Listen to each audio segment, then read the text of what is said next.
Olá, meus queridos, tudo bem com vocês? Sejam bem-vindos a mais uma aula da disciplina de bromatologia da Unific, para principalmente o quinto período de farmácia. Nós vamos dar continuidade às nossas determinações de teores alimentícios. E aí, a gente já tem alguns contatos iniciais com alguns cálculos e hoje a gente vai fazer daquela mesma forma. Vou falar um pouquinho contextualizando essas atividades farmacêuticas dentro do processo alimentar, mas com uma especificidade. Nós vamos falar hoje sobre proteínas. Então, a gente já viu teor de umidade, teor de açúcares, teor de fibras e hoje a gente vai ver teor de proteínas.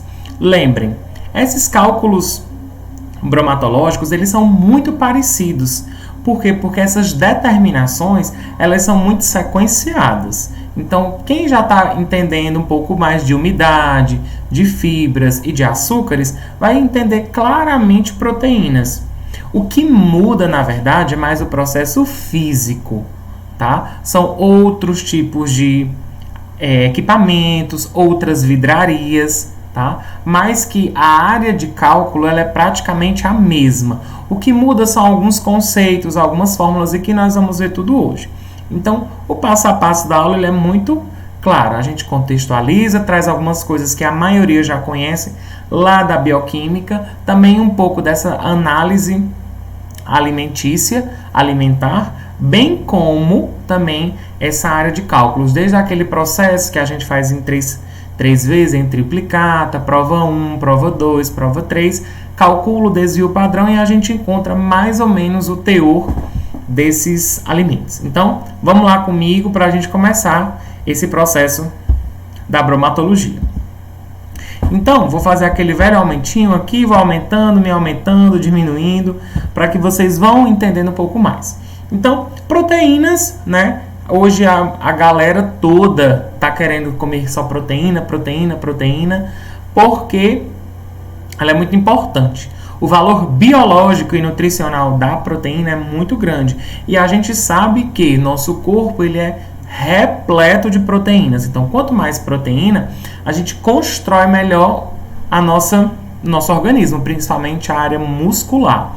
Mas também essas fibras proteicas, elas nos ajudam muito, porque elas estão praticamente em todas as fontes alimentares. E isso para nós é muito bom. Porém, às vezes a gente sabe que não pode ter essa dosagem de proteica muito alta, nem a dosagem proteica muito baixa. Fisiologicamente, homeostaticamente, sempre muito equilibrado. Então, as proteínas, como vocês podem ver aí na tela, são moléculas constituídas de aminoácidos. Então, lá da bioquímica, vocês sempre lembram, que todos os conceitos aprendidos durante o curso de farmácia, eles precisam ser muito bem categorizados, bem interiorados. Por quê? Porque eles voltam com muita frequência. Então, quando a gente estuda lá na bioquímica, então vai muitos conceitos, porque a gente fala de vida, fala de organismo, então eles voltam para cá. Então, essas moléculas constituídas daqueles aminoácidos, aquelas unidades pequenas, vão se tornar proteínas. E como é que esses aminoácidos são ligados? Porque é uma reunião de vários aminoácidos. Aminoácido, mais aminoácido, mais aminoácido. Então, cada aminoácido desse é ligado por ligações peptídicas. E essas ligações peptídicas são muito importantes dentro do processo de construção proteica, tá certo? Vejam, o que isso vai nos ajudar a entender por que é que existem tanta proteína diversa, tantas estruturas diversas e tantas funções diversas. E elas estão na maioria dos nossos alimentos, pães, massas, carnes, até muito em embutidos também, em outros tipos de peixe. Então, todo o nosso, praticamente 99% da nossa alimentação é constituída também de proteínas. E a proteína tem esse valor biológico nutricional altíssimo, então é importante que a gente conheça. Mas dentro da bromatologia, a gente vai determinar a quantidade de proteína para a gente saber se não está comprando coisas diferentes, se não está sendo enganado, se a quantidade proteica ela tem essa validade dentro dos alimentos, tá bom? Então, passar aqui. Se a gente fala em proteína, a gente tem que voltar a falar em aminoácido. tá? Se a gente fala em aminoácidos, a gente já pode ver aqui em cima, ó, aqui a estrutura destes aminoácidos. Então, os aminoácidos também lá da bioquímica, né, são ácidos carboxílicos. Vocês podem ver aqui, ó, em cima do C, o COOH, uma carboxila ou carbonila, né? E esse carbonozinho alfa com ligantes diferentes, tá? Esses, você sempre vai ter essa estrutura aí, sempre. Aminoácido é sempre, tá? Nós teremos um carbono ligado a um hidrogênio. Aqui, ó. Desculpa aqui, agora que eu vou... O hidrogênio, eu estou fazendo o contrário.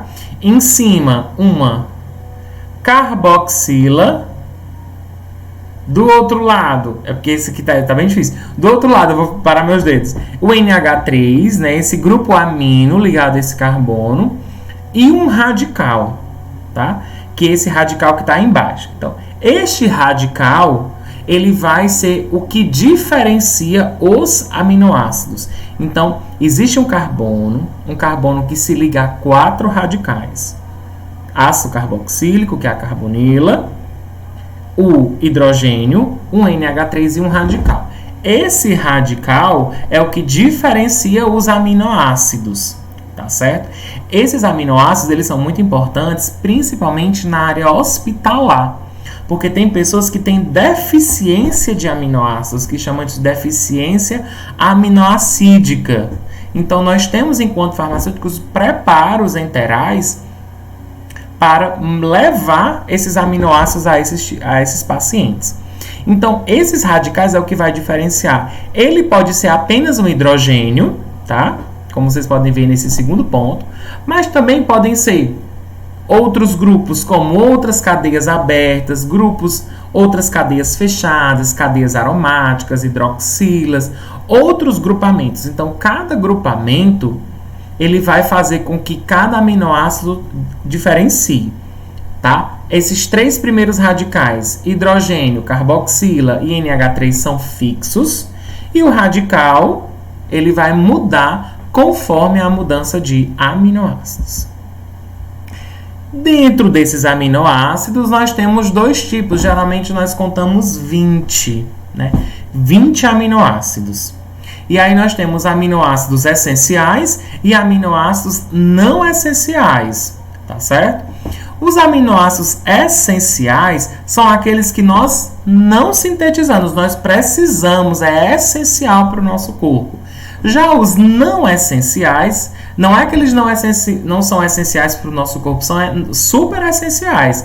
Porém, eles não são sintetizados eles são sintetizados pelo nosso corpo, por isso que não precisa disso. Então, fechando, aminoácidos essenciais são aminoácidos que nós não sintetizamos, por isso nós precisamos no nosso processo alimentar. E os aminoácidos não essenciais são aqueles que nós sintetizamos no nosso corpo, mas todos eles são de suma importância para a construção do nosso organismo, principalmente nas frações proteicas, tá certo? E ó, como eu falei para vocês, olha só aí na tela. Como é que vocês podem ver? Nós temos aquela mesma figurinha, tá? Com C no meio, carbono central, ligado a hidrogênio, ligado a a carboxila e NH3, tá certo? Então, e vocês podem ver aí, nesse quadrozinho maior, aqui, ó, que o Rzinho, que é o radical, ele muda. Por exemplo, na glicina é só hidrogênio. Na alanina é só um grupamento metil, né? Na fenilalanina nós temos um anel benzênico ligado a uma hidroxila. Então, tudo isso são formas, né, de apresentação desses radicais. Por que a gente estava vendo isso de novo, Luiz? Porque a determinação proteica dos alimentos vai contar isso daí, o que tem no alimento. Vamos bem simples, tem um pão, tá? E eu preciso saber a quantidade de proteínas que tem nesse pão. Então, eu vou ver esses aminoácidos, porque essa junção de aminoácidos nessa estruturação orgânica é a minha constituição proteica, tá bom? Então, essa questão, essas revisões que eu estou fazendo, é só para a gente contextualizar esse momento de aminoácidos, tá bom? E aí, ó, como é que esses aminoácidos são ligados? Através de quê? Isso mesmo, eu estou ouvindo vocês. Ligação peptídica. E essa ligação peptídica, ela vai favorecer a construção das estruturas das proteínas, que a gente vai já ver que são 4, né? Então, esses aminoácidos, eles se ligam através dessa ligação. E como é que essa ligação se dá? Através, como vocês podem ver aqui na figurinha de cima, nós temos o carbono, né, da carbonila com o grupamento do segundo aminoácido. Aí nós vemos, por exemplo, alanina e leucina. Então, vocês veem que esse carbono da carbonila ligado ao grupamento amino do segundo, né, que aí no caso a leucina, eles vão quebrando essa ligação, eles se unem. Isso vai só aumentando, e aí pode ser de dezenas a milhares de aminoácidos pela infinidade de proteínas que nós temos. Então é importante que a gente já vai fazendo o refresh. Nós estamos falando de proteínas que constituem o nosso corpo, que ajuda a favorecer a maioria das funções orgânicas. Nós já passamos pela constituição inicial, que são os aminoácidos, e através das ligações peptídicas, esses aminoácidos eles podem ser formados, tá bom? Então, essa é a nossa ideia, continuidade até aqui.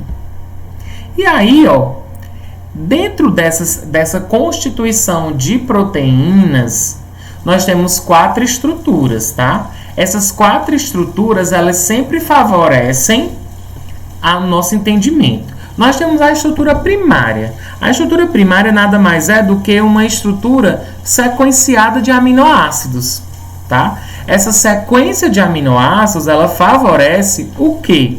Essa linearidade para que eu possa ver a construção das proteínas de maneira mais fácil, tá legal? Vejam isso. Porque essa sequenciazinha é uma sequência básica, é uma linha. Imagina uma linha com um monte de pedra. E cada pedrinha dessa é um aminoácido, estrutura primária das proteínas, tá? E o que é mais interessante é que essa sequência de aminoácidos, ninguém pode mexer nela, super entre aspas, né? Porque ela é determinada de forma muito genética. Agora, essas estruturas primárias, tanto elas podem ser modificadas. Pode haver um processo de depleção, lógico, pode ser retirado o aminoácido, quando pode ter um aumento do aminoácido. Porém, vejam, se a proteína ela já está definida funcionalmente com essa sequência linear, se eu mudar, também mudará as funções. É por isso que muitas vezes nós não podemos mexer nas estruturas proteicas, porque podem desligar literalmente algumas funções do nosso corpo. Então é importante que a gente lembre disso. E eu vou dar um exemplo muito claro. Por exemplo, nós temos a feitura dos pães, né? A feitura dos pães, porque a gente acha que no pão não tem proteína, mas o pão tem proteína sim. Ah, Luiz, mas agora eu vou comer só pão porque tem proteína. Não, é porque a quantidade de carboidratos do pão é 3 vezes ou 4 vezes maior do que a proteína. Então existe proteína hidratada, proteína desidratada. Por que existem pães de formas diferentes? Por quê? Porque a fração proteica de alguns pães, ela também é diferente. Então, se liguem nisso. Às vezes, os nossos alimentos, eles precisam ser ingeridos de maneira muito adequada, mas nós, muitas vezes, inadequamos essa ingesta. Por isso é que existem tantas deficiências de algumas proteínas e de alguns aminoácidos no nosso corpo. Por quê? Porque a gente não conhece as frações proteicas e não ingere de maneira adequada. Tá legal? E aí, ó, vou dar uma diminuídazinha aqui para vocês verem que a estrutura secundária é muito legal. Deixa eu trazer para cá. Diminuir isso. Depois já eu fico maior para vocês. Então, a estrutura secundária ela é muito importante. Porque ela tem um arranjo, tá? Um arranjo fundamental. E além disso, além dessa divisão que eu vou falar de alfa-hélice e de folha beta preguiada, é muito legal porque existe também o colágeno. Vocês podem ver nessas figuras aqui, tá? De duas. Essa primeira aqui, ó, essa primeira que é como se fosse esse espiral, é a alfa-hélice. Essa parte mais como se fosse essa ferradura, aí na segunda, é a folha beta preguiada. E esse final é o colágeno, que esse colágeno agora ele está muito em voga. Vocês podem ver essa consistência dessas fibras e principalmente as pessoas que gostam de se cuidar bastante, né, sabem que o colágeno ele tem essa estrutura para melhorar a firmeza de muitos órgãos, mas o que é mais específico é a pele, tá? Então, agora vejam, essa ingesta de colágeno nem sempre é adequada. Tem que ver as frações de colágeno que são ingeridas, como é que isso é ingerido e se realmente existe um teor proteico elevado para a questão das proteínas, tá bom? Então, fiquem sempre ligados nisso, porque às vezes a gente acha que é outro tipo de função orgânica, é outra categoria, quando na verdade é uma proteína. E essa proteína vai nos ajudar a deixar mais tranquilo, né, o nosso corpo, porque o colágeno é fundamental, mas nem todo o colágeno que a gente ingere é absorvido. Então, nós temos que ter um certo cuidado com isso, tá certo? Outra estrutura é a estrutura terciária. A estrutura terciária é uma estrutura tridimensional, você consegue ver. E isso, na verdade, como é que isso acontece? As cadeias laterais dos aminoácidos, ou seja, não tem aqueles radicais que a gente viu, tem o C no meio e tem COH, NH3, H embaixo o radical. Então, essas cadeias laterais, esses radicais, eles se ligam com outros.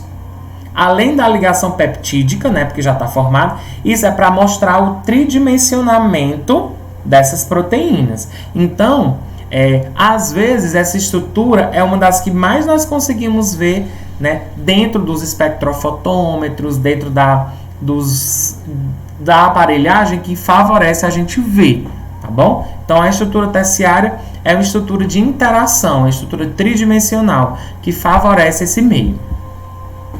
E aí nós temos uma figura para nos lembrar, vou aumentar aqui um pouquinho, mas eu já diminuo, tá? A quaternária é um arranjo de proteína. Então, ó, vocês podem ver aqui na tela, na tela, que nós temos o número 1, uma estrutura primária, nós vemos uma sequência linear. O 2, nós temos uma estrutura secundária, a gente vê esse espiral que nos lembra alfa-hélice. O 3, nós vemos essas cadeias já um pouco mais compactas, que é da interação entre proteínas, entre as cadeias laterais. E o 4 é como se fossem várias proteínas se ligando em uma só, tá? Por exemplo, nós temos a hemoglobina. A hemoglobina é uma proteína transportadora de estrutura quaternária, porque ela é totalmente rearranjada, tá certo? Então, isso é só para a gente dar uma lembrada, para a gente, de fato, entender o que é que nós viemos fazer aqui hoje, que é determinar a quantidade de proteínas nos alimentos. Nós podemos falar também de desnaturação, tá? Do mesmo jeito que nós podemos alterar as funções a partir da alteração da sequência de aminoácidos, nós podemos também desnaturar essas proteínas, tá? Essa desnaturação proteica, ela é muito importante.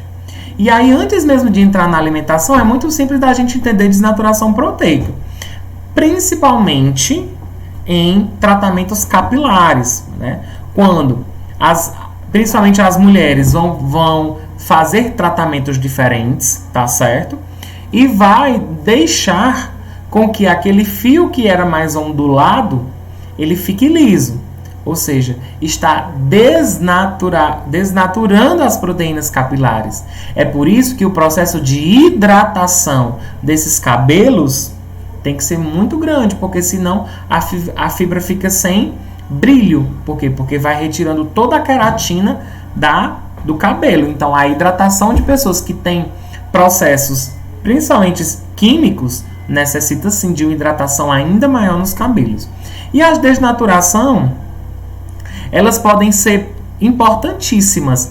Ela pode favorecer alguns alimentos, quanto ela não pode favorecer também, tá? Então, o que acontece? A presença de um pH inadequado, de uma temperatura inadequada, de movimentos inadequados. Então, essas proteínas, principalmente secundárias, terciárias e quaternárias, quando não estão com características específicas de atuação, elas podem ser desnaturadas. E aí, quando desnaturadas, né, elas vão perder sim sua função biológica. Elas perdem, não tem função. Por isso é que, por exemplo, a gente tem que...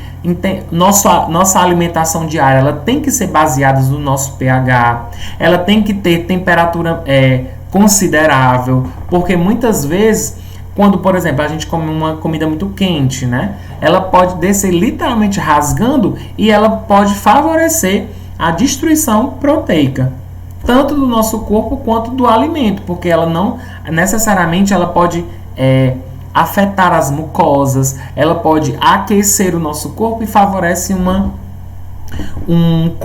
retroalimentação negativa, né? Ela dá um feedback negativo para o nosso corpo. Então isso é muito importante também para a gente entender, tá? Deixa eu passar aqui para vocês. E aí, a desnaturação, tá? Elas vão passar por essas propriedades. E esse passar dessas propriedades vai nos levar a entender algumas propriedades funcionais nos alimentos, tá? A gente sabe que as proteínas do nosso corpo, ela tem inúmeras funções, e nos alimentos também. Tendo nos alimentos, né, existem propriedades tão específicas que a desnaturação, por exemplo, favorece algumas propriedades. Já outras, se você tem uma proteína desnaturada, você não consegue levá-la muito para realizar suas funções, tá bom? Então vejam, como eu posso dizer para vocês que as propriedades funcionais, elas vão, como tem aí na tela, nesse segundo tópico.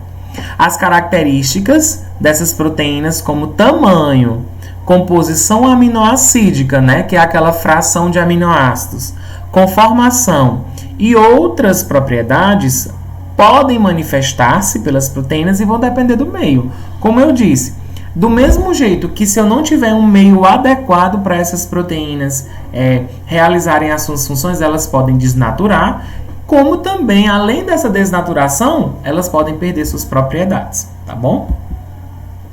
Então, duas primeiras grandes propriedades e fundamental é a propriedade de hidratação e a propriedade de solubilidade. Olha só a de hidratação.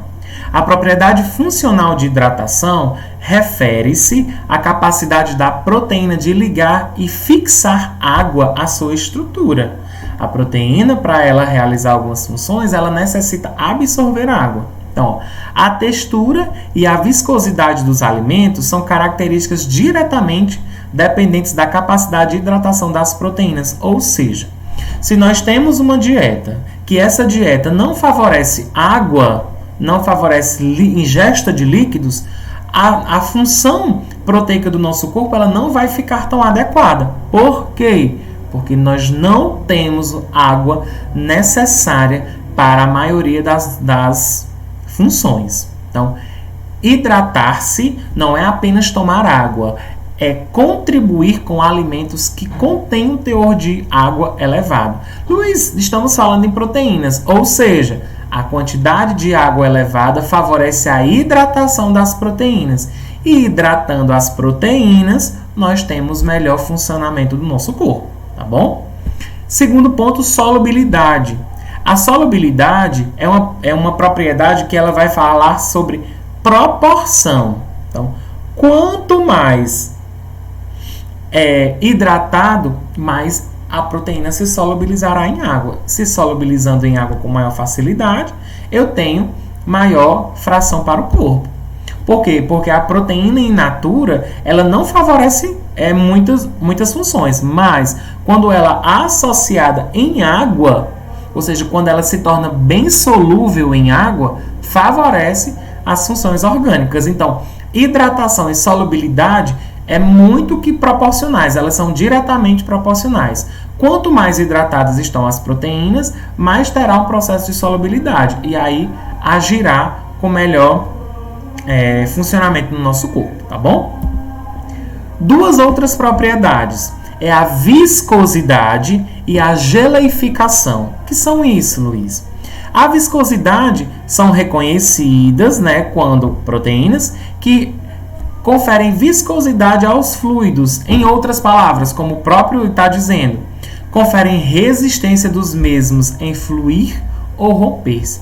Então, a proteína, ela tem uma viscosidade, ou ela, vamos usar ter mais comum, ou ela é mais dura, vamos pensar assim, como fosse uma consistência mais de mel, uma coisa mais viscosa, ou então ela é mais parecida com água, mais líquida. Então, nem todas elas têm uma característica única, tá? Então, elas precisam ser mais viscosas para que realmente elas não rompam com muita facilidade, porque não só tem proteína no nosso corpo, existem uma infinidade de componentes no nosso corpo. Então, como a proteína ela é muito fundamental para o nosso corpo, ela tem que ter uma estruturação mais viscosa, para que ela não rompa tão fácil. Porque se ela romper com facilidade, a gente é mesmo que nada, porque eu não tenho como definir a quantidade de proteínas e nem a consistência que ela pode ter no nosso corpo. E a geleificação é o processo de formar gel, Luiz, o que é isso? Às vezes, quando a gente come determinado tipo de alimento, tem uma fração proteica muito importante. Só que às vezes a proteína, ela definitivamente ela não acessa o nosso corpo da forma que ela está no alimento. Ela vai favorecer uma mudança. Ela se forma como se fosse uma pastazinha, um gel, tá? Só que quando não está adequada, e aí ela precisa o quê? Estar desnaturada. Olha aí a importância. Ou seja, existem muitas proteínas que desnaturadas não funcionam. Só que algumas associadas a alguns alimentos, elas precisam estar previamente desnaturadas para que elas se transformem em gel e eu possa ingerir com Na verdade, nesse fato não é nem ingerir, é digerir com uma facilidade maior. Há uma transformação bioquímica dessas proteínas do nosso corpo a partir da ingesta do alimento, e essa mudança de gel para gel favorece a ingesta do alimento, a melhor da proteína. Então, liguem. Viscosidade, nós temos ela um pouco mais dura, mais espessa. E a geleificação é formando gel. A proteína entra desnaturada, mas em contato com outros tipos de líquido, se transforma em gel para ter uma melhor digestão proteica, tá bom? Então, a gente já viu hidratação, solubilidade, viscosidade e geleificação. E duas outras muito importantes também são quando as proteínas são emulsificantes ou espumantes, tá? É interessante, por exemplo, que essa proteína, quando tem propriedade emulsificante, é quando ela vai se tornar uma emulsão. Ela faz com que haja a miscibilidade de água e óleo, que a gente já sabe que não mistura. Então, por exemplo, em maioneses, cremes de leite, outros requeijão, Quando você vê lá aquelas proteínas que estão lá, às vezes a proteína ela não tem tanto valor nutricional. Vai ter, claro, mas muitas vezes é para provocar aquele aspecto de emulsão em determinados tipos de alimento. Então, por isso que a proteína também tem propriedade emulsificante. E às vezes também ela pode ter uma propriedade espumante, principalmente em líquidos ou semissólidos. Para quê? Para ela dispersar o ar, bolhas de gás. Por quê? Porque às vezes lá dentro do processo industrial, elas vão, quando vai batendo muito, ficam aquelas bolhas em cima. E quando se vai comprimir determinado tipo de alimento, aquelas bolhas não podem existir, tá? E isso vai favorecer com que estabilize a interação entre as bolhas de gás com o resto do alimento. Não é que vai deixar de ter, mas ela facilita uma estabilização para na hora de outro processo como compressão, mistura, não haja essa dispersão tão grande dessas bolhas de gás, tá bom? Então vejam como essas proteínas de forma alimentícia têm relevância no nosso conteúdo, tá bom? E aí, como a gente já viu, vou dar uma diminuídazinha aqui para favorecer o nosso estudo, tá? Então, pensando nisso, olha o que foi que a gente viu. Conceito de proteína, vimos aminoácidos, vimos as estruturas, vimos as propriedades. A gente chega no teor. Então, esse teor de proteínas, ele precisa ser, e é um dos que mais se faz. Porque por que se faz? Isso é muito de sociedade. A sociedade hoje é uma sociedade muito proteica, né? Então, quanto mais a gente entende, né? Principalmente, por exemplo, outra comunidade, outra população consumidora são os veganos, né? Então, eles associam muitas proteínas, já que eles não têm a condição de produtos de origem animal, os vegetarianos também. Então, o teste proteico é muito importante nos dias de hoje, tá? E nós temos um método, né, para esse teor de proteínas mais adequado, que é o método que chama de método Geldof, que é o cara que desenvolveu, tá? Então, vejam como ele é simples, né? Não é mistério, igual umidade, fibras e açúcares, não é mistério. Então, como é que a gente faz?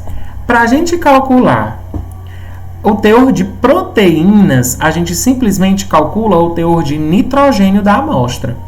Luiz, mas por que a gente vai calcular esse teor de nitrogênio? Primeiro, porque as proteínas, os aminoácidos, né, eles têm um teor de nitrogênio pelos grupamentos amino. E isso, com essa quantidade desses grupamentos amino, eles fazem uma correlação direta da quantidade de aminoácidos pela fração de nitrogênio com a quantidade proteica, tá certo? Então, isso vai favorecer muito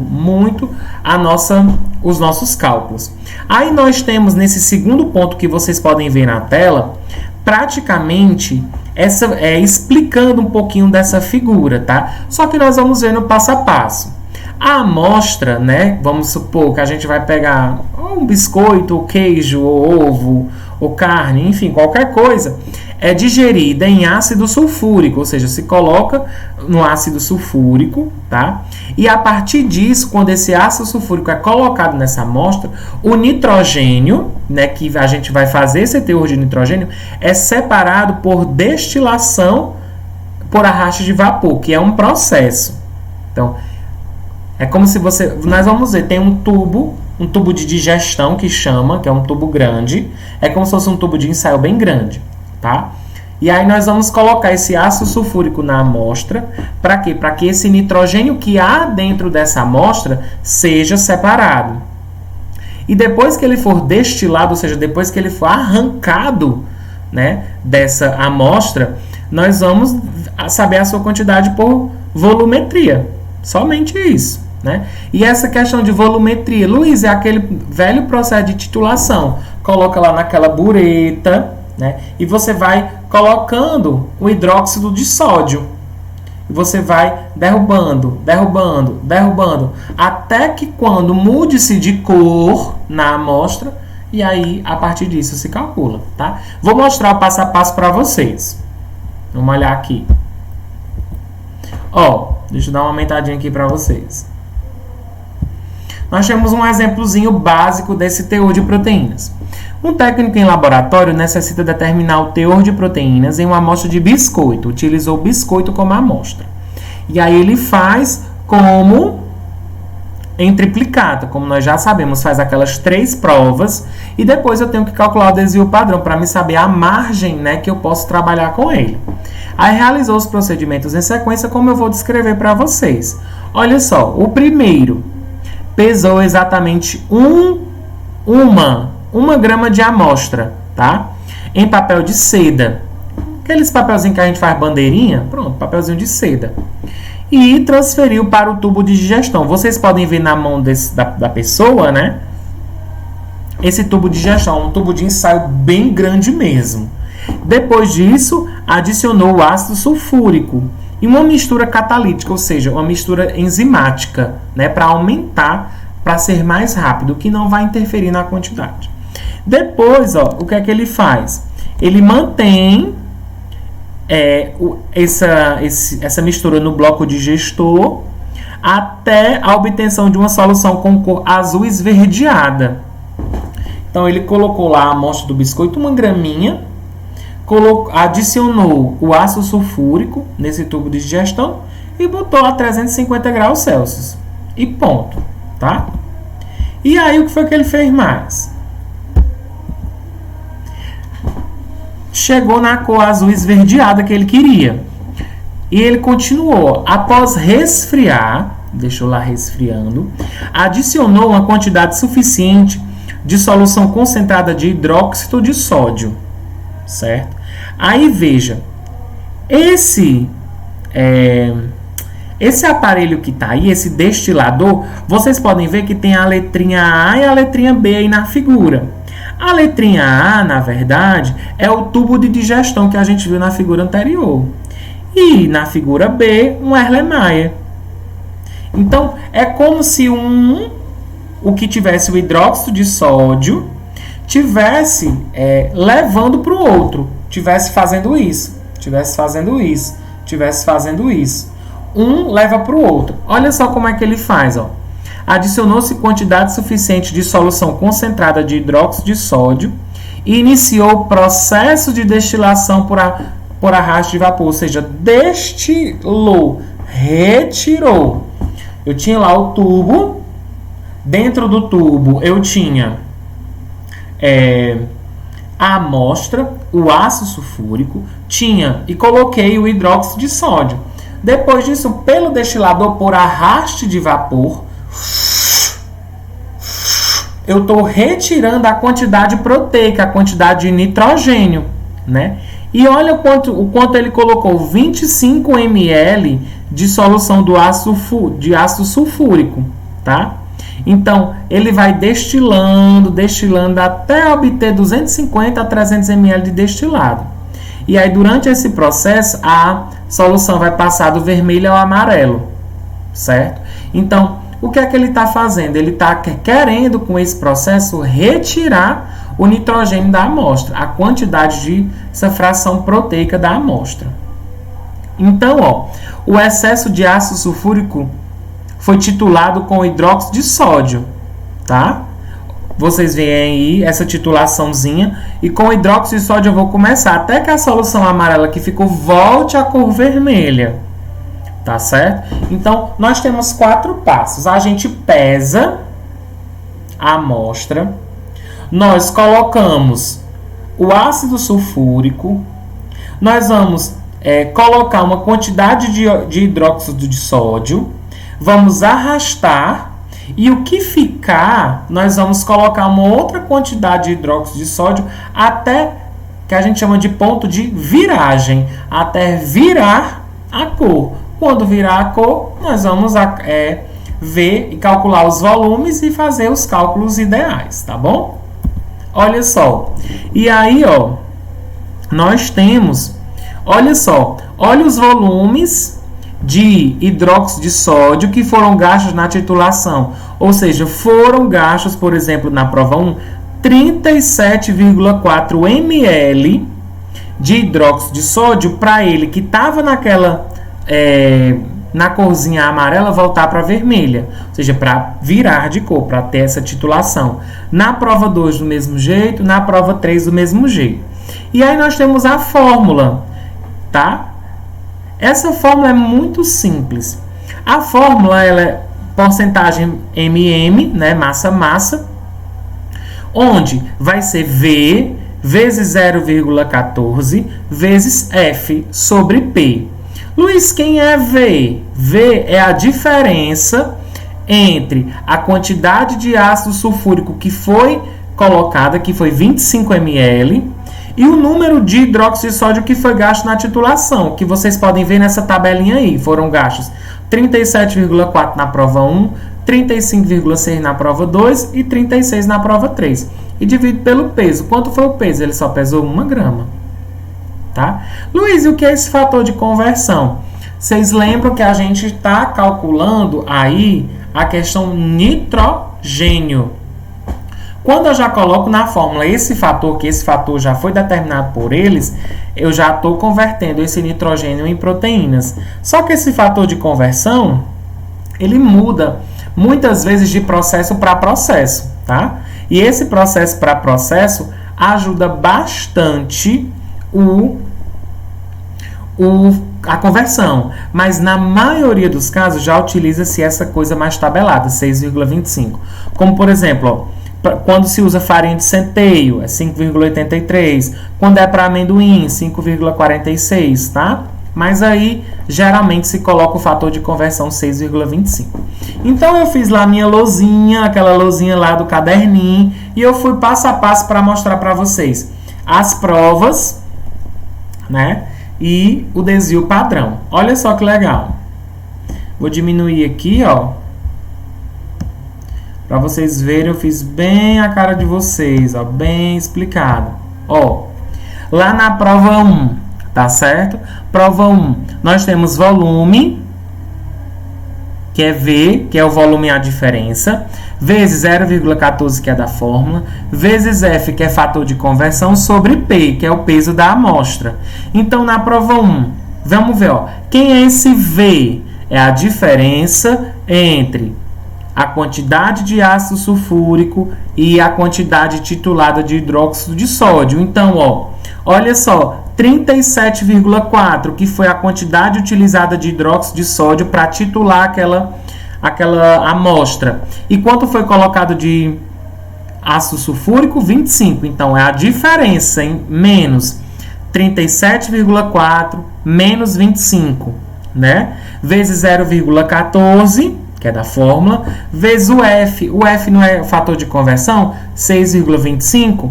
Então, sobre 1, que é 1 grama da amostra. Então, ó, 12,4, que é a diferença entre 37,4 e 25, vezes 0,14 vezes 6,25 dividido por 1 grama, dá 10,85% massa-massa. Essa é a quantidade de proteínas em 1 grama daquele biscoito. Nós fizemos essa prova 1, tá?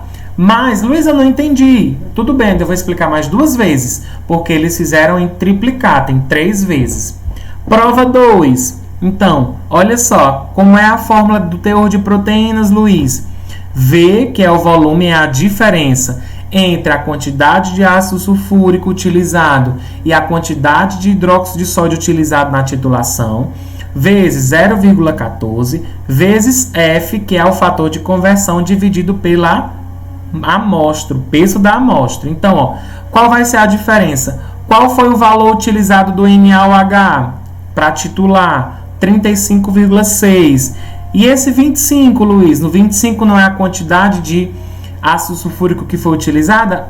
Foi utilizada para todos os ácidos sulfúricos, que é do próprio processo, tá? Então, 35,6 menos 25, que é a diferença, vezes 0,14, que é da fórmula, e 6,25, que é o fator de conversão, dividido pelo peso da amostra. Então, 35,6 menos 25, 10,6, vezes 0,14 da amostra, vezes 6,25, dividido por 1, 9,27. Então, na prova 2, 9,27% de proteína, tá? Vamos ver a prova 3, como foi que ele fez lá nessa minha lousa mágica, né? Olha só, prova 3, do mesmo jeito. Volume, que é a diferença entre os dois, entre a quantidade de ácido sulfúrico e a quantidade de hidróxido de sódio, vezes 0,14 vezes F, tá? Então, vocês podem ver aí que, ó, a quantidade de hidróxido de sódio que foi titulada, 36, menos 25, que é a quantidade de ácido sulfúrico utilizada, menos 0, vezes 0,14, vezes 6,25. 36 menos 25, 11. 11 vezes 0,14 vezes 6,25 dividido por 1, 9,62. Então, nós temos 3 provas. Luiz, e eu vou utilizar qual? Nós lembramos da média.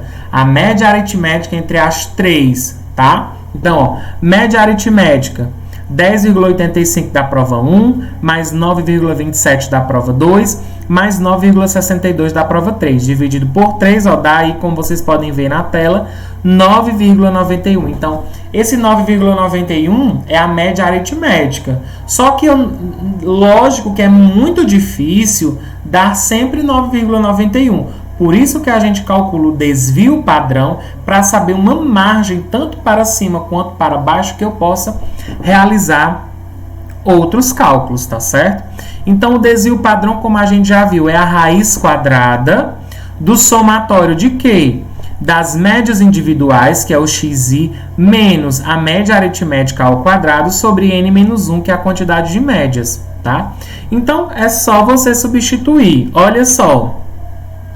Média 1, 10,85, menos a média aritmética, 9,91 ao quadrado, mais média 2, 9,27, menos 9,91, que é a média aritmética ao quadrado, mais 9,62, que é a média 3, menos 9,91, que é a média aritmética ao quadrado, sobre 3, que é a quantidade de médias que nós calculamos, menos 1, que é da fórmula. E aí você é só começar a resolver. Essa primeira subtração, 10,85 menos 9,91, 0,94. 9,27 menos 9,91 dá menos 0,64. E 9,62 menos 9,91 dá menos 0,29. Tá certo? E aí tudo você vai calcular ao quadrado. 0,94 ao quadrado, 0,8836, tá? Mais base negativa com expoente par, resultado positivo. Então, menos 0,64 ao quadrado dá 0,4096 e menos 0,29 ao quadrado, base negativa com expoente par, resultado positivo, 0,0841. Somando tudo isso, dá 1,373 dividido por 2, que dá 0,68865. Então, a raiz disso é aproximadamente 0,829. A gente arredonda para 0,83. Então, eu posso, tá, dentro desse processo, ter uma margem, e aí é uma margem pequena, 0,83%, tanto para cima quanto para baixo, para que eu possa trabalhar esse contexto, tá certo? Então, é importante que esse teor a gente tenha sempre muito ligado. Por quê? Porque isso vai favorecer a nossa ideia. Lembrem, os conceitos que a gente aprende dentro da farmácia, eles vão seguir muito. E por todo o tempo. Então, a gente vai aprendendo para melhorar o nosso contexto, tá legal? Então, olha só. Vou dar uma aumentadinha aqui. A gente vai encerrar nossa aula, tá? Uma aula bem prática, mas assim, muito focada nos nossos objetivos. Vamos relembrar? Nós falamos sobre conceito de proteínas. Isso é muito importante para a nossa atividade. Não vai ter hoje, né? Mas aí a gente já vai pensando para a nossa atividade da avaliação. Conceito de proteínas, estrutura das proteínas, propriedades de proteínas relacionadas aos alimentos, né? Geleificação, hidratação, solubilidade, viscosidade, propriedade emulsificante, propriedade espumante, tá? Vimos também o cálculo, certo? Então, é muito importante que vocês vão avaliando esse contexto, porque nos favorece, ajuda bastante a gente entender todo esse caso. Então, quero que vocês fiquem tranquilos, avaliem, estou online, tirem dúvidas, porque isso vai nos ajudar muito, tá certo? Então, cheiro para todos e até a próxima.